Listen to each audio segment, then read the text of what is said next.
Hola, bienvenidos a mi canal. Mi nombre es Iván Herrán. Soy su hermano en Cristo Jesús. Hoy quiero dar el testimonio de mi proceso de salvación.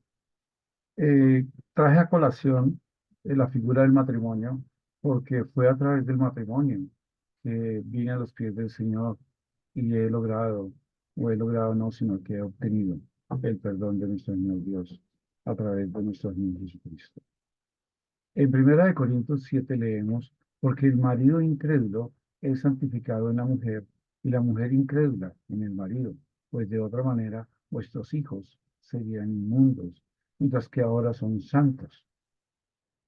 Porque ¿de dónde sabes, oh mujer, si quizá harás salvo a tu marido? ¿O de dónde sabes, oh marido, si quizás harás salvo a tu mujer? ¿Qué es esta referencia y por qué la traje a colación? Yo siempre fui simpatizante del cristianismo de nuestro Señor Jesucristo. Crecí en una familia católica con todas las creencias típicas de esta religión, y me casé por la Iglesia Católica. Pero cuando llegué al matrimonio de mi esposa, cristiana de tradición familiar suya, siempre estuvo tratando de que yo recibiera a nuestro Señor Jesucristo desde la visión y cosmovisión del cristianismo. Así, durante algunas veces me invitó a reuniones en iglesias varias cristianas. En una ocasión, eh, ella me dice que tuvo una revelación o un llamado en su corazón y me llamó sollozando y suplicándome que fuera a una reunión cristiana y que si no lo hacía por ella, que lo hiciera por nuestros hijos, porque ellos eran importantes para mí. Yo decidí hacerlo por calmarle a ella su sufrimiento y también por el pensamiento de que esto era por mis hijos. Entonces fui a una reunión y allí volví a los pies y me de mi Señor Dios, en mi Señor Jesucristo. Me convertí, mi Señor me salvó y desde ese entonces al día de hoy he hecho muchas cosas, pero siempre buscando a nuestro Señor Jesucristo. Por eso traigo a colación esto. En primera parte, porque nuestros hijos, si usted no cree, crea que de pronto sus hijos puedan ser salvos. Y mujer y hombre, recuerde que tú no sabes si quizás puedas hacer salva a tu mujer o a tu esposo. Así fue como me sucedió y por eso doy testimonio de esa salvación que recibí gracias a mi esposo. El camino de la salvación. El camino de la salvación es un proceso, aun cuando en un momento en el que uno declara y acepta a nuestro Señor Jesucristo, allí ya viene a ser salvo. Pero es un camino que debemos trasegar. La seguridad de que Dios nos ha dado el regalo de la salvación, no por obras, pero por gracia. Efesios 2, 8, 9, Reina Valera 1960. Porque por gracia sois salvos por medio de la fe. Y esto no de vosotros, pues es don de Dios. No por obras para que nadie se gloríe. Es muy importante reconocer que nuestro Señor Jesucristo murió en la cruz para salvarnos, pero es por gracia, no es por nada que usted y yo hagamos. Usted puede decir, como decía algún familiar mío alguna vez, que le pregunté, ¿qué pasa si mueres hoy? Y me decía, pues yo creo que soy buena gente, y yo creo que yo no he matado a nadie ni he hecho nada muy malo, pues yo creo que me voy para el cielo. Entonces le pregunté, entonces, ¿por qué murió nuestro Señor Jesucristo en la cruz? En ese momento, ¿no? Esa persona quedó pensando. Dice en Romanos 3:10 y Romanos 3:23 que todos somos pecadores. Como está escrito, no hay justo ni aun uno. Todos se desviaron a una, se hicieron inútiles. No hay quien haga lo bueno, no hay ni siquiera uno. Por cuanto todos pecaron y están destituidos de la gloria de Dios. Esto quiere decir que por querer respetar y seguir los mandamientos de la ley de Dios, no hay ni siquiera uno justo, ni siquiera uno. Todos somos pecadores. ¿El pago por el pecado cuál es? Leemos en Revelación 21:8 que el pago de nuestros pecados es la muerte y es la segunda muerte. Quiere decir que tenemos dos muertes. Una primera, que consiste en la muerte carnal, en la cual morimos y dejamos este cuerpo, que es su proceso natural. Pero hay otra muerte, cuando nos presentamos delante del trono blanco de nuestro Señor Jesucristo y seremos juzgados, ¿cierto?, por nuestros haceres. Pero en ese momento, aquellos que han recibido a nuestro Señor Jesucristo serán apartados y serán preservados. No sucederá en ellos la segunda muerte. Dice el pago del pecado en Romanos 6:23, porque la paga del pecado es la muerte, mas la dádiva de Dios es la vida eterna en Cristo Jesús, Señor nuestro. El pago por el pecado, porque la paga del pecado es la muerte. Hablamos de la segunda muerte en Revelaciones 20, 14 y 15, y la muerte y el Hades fueron lanzados al lago de fuego. Esta es la muerte segunda, y el que no se halló inscrito en el libro de la vida fue lanzado al lago de fuego. Nuestro Señor Jesucristo, le pedimos que no nos borre del libro de la vida, más que nos tenga anotados allí, para que nosotros estemos con Él, tal cual como lo dice en en este capítulo y en este libro tan maravilloso de Revelaciones. Salvos por gracia y no por obras, porque por gracia somos salvos. Recordemos que el que ofendiere o incumpliere la ley en un solo punto será culpable como si hubiera incumplido en todos los puntos de la ley.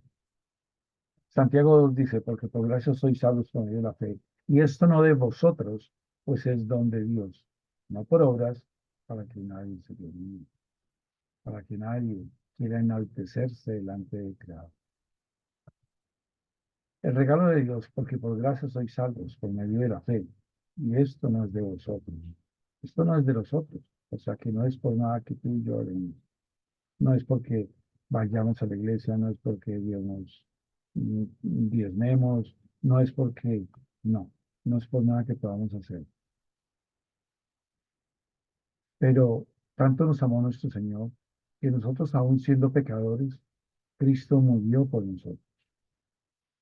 Esto es bien importante entender. ¿Cómo ser salvo? En el principio era el verbo y el verbo era Dios y el verbo era Dios. Y aquel verbo fue hecho carne y habitó entre nosotros y vimos su gloria como la del unigénito del Padre, lleno de gracia y de verdad.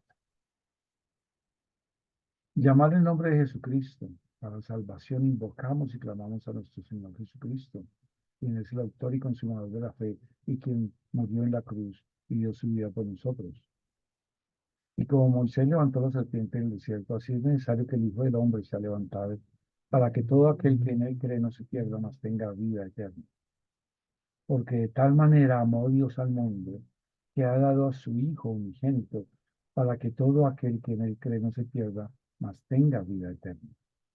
En efecto, el proceso de creer en nuestro Señor Jesucristo, en recibir a nuestro Señor Jesucristo en verdad y corazón, es una declaración para recibirlo a Él, recibir al Espíritu Santo. Y en un segundo, somos cambiados.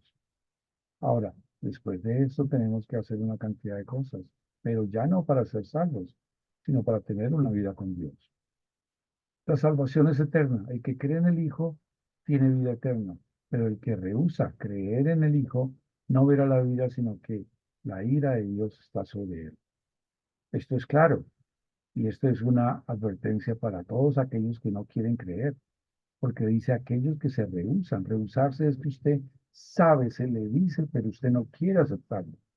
Generalmente esto pasa por soberbia, por orgullo, por doctrinas equivocadas. Entonces, ¿qué debemos ser? Ser como un niño y aceptar lo que nos dice nuestro Padre. La promesa divina es la esperanza de que la vida eterna, la cual Dios, que no miente, prometió desde antes del principio de los siglos, así como nuestro Señor Jesucristo fue sacrificado desde antes del inicio del tiempo. Él sabía cuál era su eh, final. Invocar a Jesucristo para la salvación, que si confesares con tu boca que Jesús es el Señor y creyeres en tu corazón que Dios le levantó de los muertos, serás salvo. Porque con el corazón se cree para justicia, pero con la boca se confiesa para salvación. porque todo aquel que invocare el nombre del Señor será salvo. Aquí no dice el que invocare de diezmo, el que invocare y haga buenas obras, el que invocare y vaya a la iglesia. No, solamente necesitamos invocar para ser salvos. Ahora, posteriormente, como lo hemos manifestado, hay toda una vida de actividades cristianas, pero somos salvos a través de estas eh, informaciones que nos da la Biblia. La promesa divina, la esperanza de la vida eterna, a la cual Dios no miente. Es importante recordar eso. Dios no miente. Entonces, queridos hermanos, en este momento les suplico, les imploro que hagan la oración de recepción. Esta es un ejemplo, pero no significa que debe ser así. Usted debe simplemente confesar en nuestro Señor Jesucristo, aceptarlo a Él y pedirle que lo acepte y que no borre su nombre del libro de la vida y que de hoy en adelante lo acompañe en todos los caminos. Esta oración de salvación es solo un ejemplo de una manera de hacerlo, pero usted puede hacerlo en sus propias maneras. Simplemente confiéselo con la boca y siéntalo en su corazón.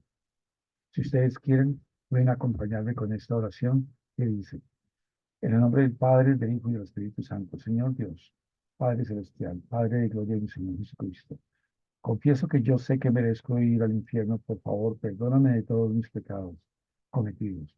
Dame perdón. Dame vida eterna. Yo no confío en mí, confío en mi Señor. Yo solamente confío en ti, que por gracia me has salvado, me has perdonado todos mis pecados y que tengo promesa de las buenas nuevas de la salvación por fe en ti. Tu palabra dice que moriste en la cruz por mis pecados y los del mundo entero. No me borres del libro de la vida y está conmigo siempre. Esto te lo suplico en el nombre poderoso de Cristo Jesús. Amén y amén. Esta es la oración. Muchas gracias por estar. Espero que me sigan acompañando en una serie de reflexiones sobre la Biblia que seguiremos haciendo. Hasta pronto.